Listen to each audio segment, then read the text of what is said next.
Hello mga mare, it's another day, another vlog. Heto nga pala mga mare yung kadugsungan ng latest vlog ko nga mga mare. Nagdalawang vlog ko na nga lang din to mga mare kasi naman sobrang haba nga talaga mga mare at hindi din nakayanan.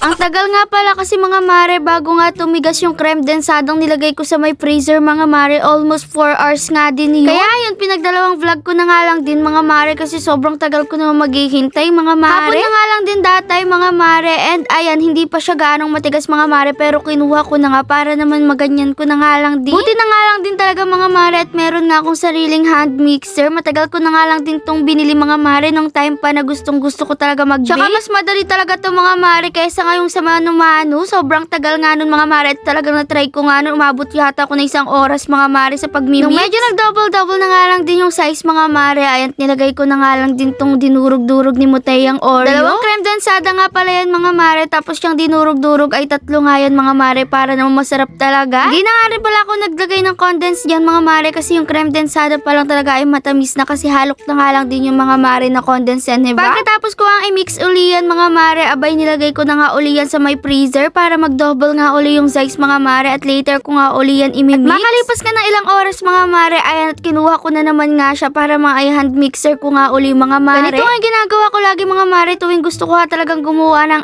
ice cream. Talaga namang nilalagay ko pa nga sa may freezer mga mare tsaka imimix ko nga uli para mas creamy nga. At kapag okay na nga sa akin yung consistency niya mga mare, abay nilagay ko na nga lang din yan sa may lagayan ko. Buti na nga lang din mga mare at meron kaming ganitong baunan. Oh, wag kayo dyan mga mare, hindi na isda yung laman yan. Natry ko na nga lang din kasi yun mga mare na tinignan ko nga yung freezer nila pero sa kamag-anak ko nga lang din yun mga mare. Abay, tuwang-tuwa ko at nakakita ko ng ice cream pagbukas ko isda pala. At nung mailagay ko na nga lang din yung minix ko mga mare, abay nagpabili na naman nga ako nitong Oreo. 4 na Oreo nga yung pinabili ko mga mare. Nagpabili nga uli ako ng Oreo dyan mga mare para kahit papaano nga ay meron ding design. Hoy, napaka-arte. At ayun na nga lang din ang aking finished product mga mare, naway masarap nga to. Habang binibidyoan ko nga yan mga mare, nagtanong na naman nga si Bunso kung pwede na daw niyang kainin yan. Abay hindi pa mare, abay hindi pa matigas. At ayun na nga lang din mga mare, nilagay ko na nga lang din sa may freezer. At sakto din mga mare, dumating na nga lang din yung in-order ko sa may TikTok. Habang wala din naman kasi kayong pasok mga mare, naisipan ko nga talagang turuan na nga lang din si Bunso mga mare para naman pagdating niya sa may kinder mga mare, abay marunong na nga siya. At ayun na nga lang din mga mare, hindi na nga lang din ako nagpaligoy-ligoy pa, abay tinawag ko na nga lang din siya dito sa may kwarto mga mare para turuan na nga. Ako nga mga mare, kapag hindi nga siya susunod sa akin tapos hindi nga siya matututo kahit 1 o 2 mga mare, ay wala nga siyang ice cream. Kaya yan na nga lang din mga mare, ready nga talaga siyang matuto para nga lang din talaga sa ice cream. At dahil medyo madilim na nga lang din sa aking kwarto mga mare, abay lumipat na nga lang din kami dito sa may terrace para mas maliwanag nga mga mare. Nuruan ko naman siya ngayon magsulat ng alphabet mga mare para kahit papaano nga ay matuto din siya at makilala niya nga lalo. Makalipas nga lang din mga mare ng ilang oras, ayan na nga lang din mga mare, tinikman na nga nila yung ice cream kahit hindi pa matigas. Dahan-dahan pa nga talaga nilang kinuha sa may freezer mga mare para nga hindi ko talaga malaman, abay kay gagaling talaga nitong mga batang ito.